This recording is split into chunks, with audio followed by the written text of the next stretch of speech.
Sore semua, perkenalkan nama saya Natalia Desi, NIM 2172061948, Program Studi Pendidikan Guru Sekolah Dasar, kelas B12 semester 2. Maksud dari tujuan pembuatan video ini itu untuk memenuhi UAS Psikologi Pendidikan, dosen pengampu Bapak Dwi Cahyadi Wibowo, MPD.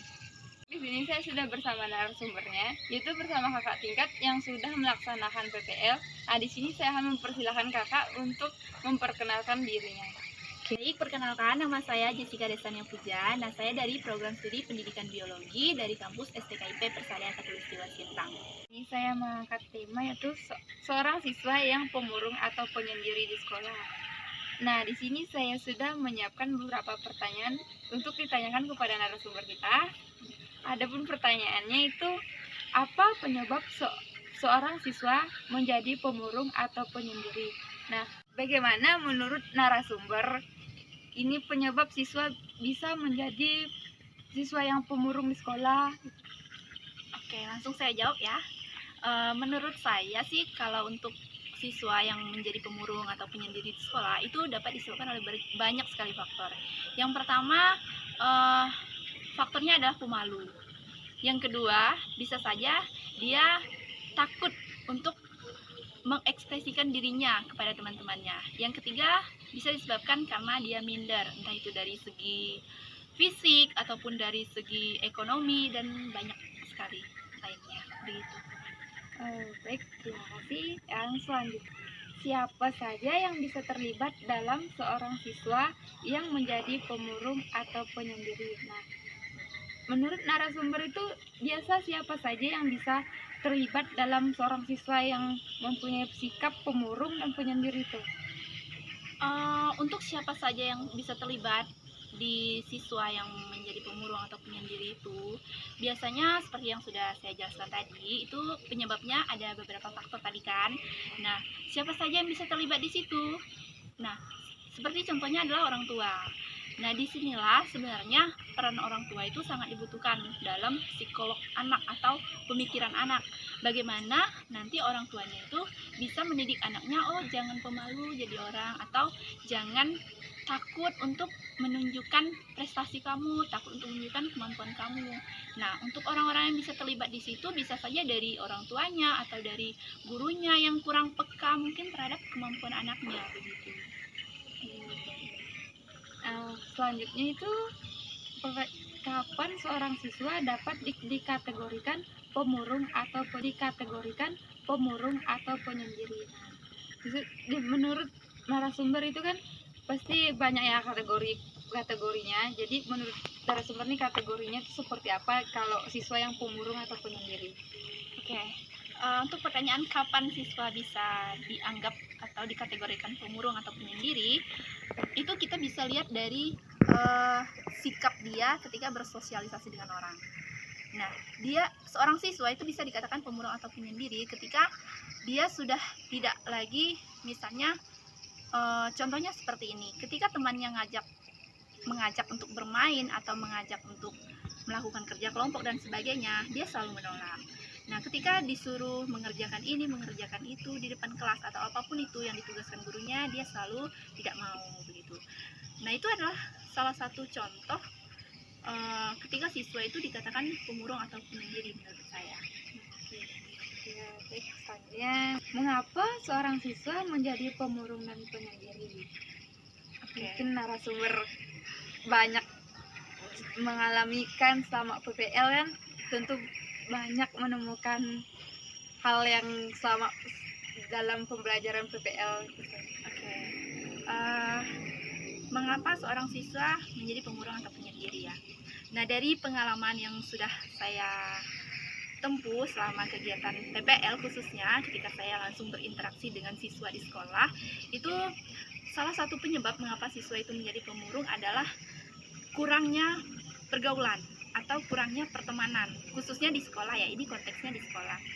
Nah, kurangnya pergaulan ini seperti yang saya jelaskan tadi, faktor yang menyebabkan siswa itu menjadi minder adalah yang pertama karena pemalu dan juga takut begitu.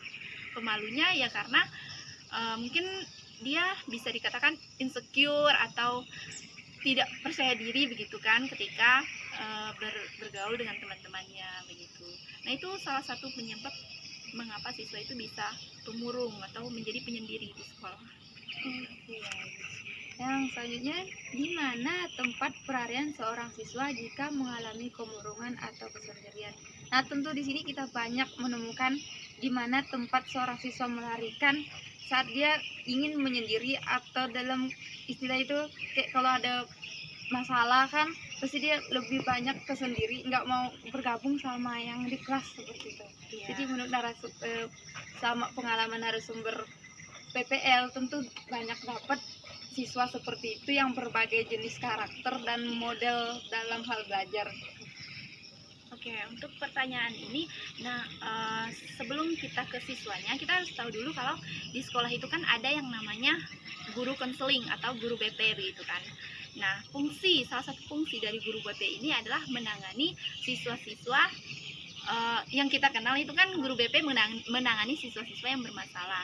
Sebenarnya bukan hanya untuk siswa-siswa yang bermasalah, tetapi bisa saja kasusnya seperti ini tadi, entah itu dia siswa yang pemurung atau penyendiri. Nah, di situ peran guru BP harusnya bisa gitu mengajak siswa tersebut untuk diskusi atau menanyakan kenapa kamu begini, kenapa kamu begitu. Nah, itu adalah salah satu peran dari guru BP yang ada di sekolah gitu. Nah, mungkin menurut saya tempat pelarian ketika siswa itu menjadi pemurung atau penyendiri ketika di sekolah ya salah satunya ke guru BP begitu, karena mereka yang istilahnya bisa dikatakan lebih paham begitu terkait dengan psikolog anak, terkait dengan pemikiran anak, pasti mereka lebih tahu begitu Untuk berbagi cerita. Iya, itu salah satu contohnya. Baik, selanjutnya itu bagaimana cara penanganan seorang siswa yang pemurung atau penyendiri? Cara mengatasinya itu yang menurut narasumber lah gitu kan, cara menangani siswa yang seperti itu tuh kayak mana? Mungkin ada kayak perhatian khusus gitu atau bagaimana? Oke, untuk pertanyaan itu, nah ini konteksnya saya menjawabnya karena kita ini calon guru ya. Ya, nanti kan kita akan mengajar di sekolah, akan kenal dengan berbagai karakter dari siswa-siswa kita gitu. Nah, sebelum kita mengajar atau ketika pertama kali kita bertemu dengan siswa, hal yang lebih baik kita lakukan terutama adalah mengenal dulu karakter mereka masing-masing. Nah, ketika kita sudah mengenal, kita pasti tahu nih, oh ini anaknya aktif, ini anaknya tidak aktif, ini pemalu, ini penyendiri. Nah, itu kan banyak sekali karakter siswanya. Nah, setelah kita kenal, baru kita bisa mengkonsep pembelajaran seperti apa yang kira-kira cocok kita lakukan di kelas tersebut. Nah, berkaitan dengan pertanyaan dari adik tadi yang berkaitan dengan siswa yang pemurung dan penyendiri, salah satunya cara yang mungkin bisa saya tawarkan begitu terkait untuk mengatasi hal tersebut adalah kita harus lebih banyak melibatkan siswa tersebut ketika dalam proses pembelajaran. Salah satunya misalnya nih kita membuat pembelajaran yang sifatnya berkelompok. Nah, ketika kita membuat kelompok di dalam kelas, nah siswa-siswa yang kita lihat ini yang sudah kita kenal karakternya pemurung atau dia pemalu, nah kita jadikan sebagai ketua kelompoknya begitu. Nah, ketua kelompoknya ini bisa kita minta untuk misalnya menyampaikan hasil diskusi mereka. Nah, itu salah satu contoh ataupun cara yang bisa kita lakukan sebagai guru untuk mengajak mereka itu lebih berani begitu untuk berbicara di depan, untuk komunikasi dengan teman-temannya. Mungkin itu adalah salah satu cara terbaik kalau menurut saya. Itu kayak pemicu gitu ya? Iya, memicu mereka untuk lebih aktif supaya bisa nggak menyendiri, jadi kayak nggak rasa minder. Iya, gitu. benar. Oke, baik. Mungkin hanya itu pertanyaan yang dapat saya berikan kepada narasumber dan apa yang ditanya-tanyakan ya. Mungkin hanya sekian. Terima kasih kepada narasumber yang sudah bersedia untuk menjawab semua pertanyaan saya. Kurang dan lebihnya mungkin saya mohon maaf. Yang baik mungkin kalau dalam penyampaian pertanyaan atau jawaban dari narasumber pun saya mohon maaf jika ada kata-kata yang kurang berkenan atau masih banyak sekali kekurangan. Mungkin sekian yang dapat saya sampaikan. Selamat sore.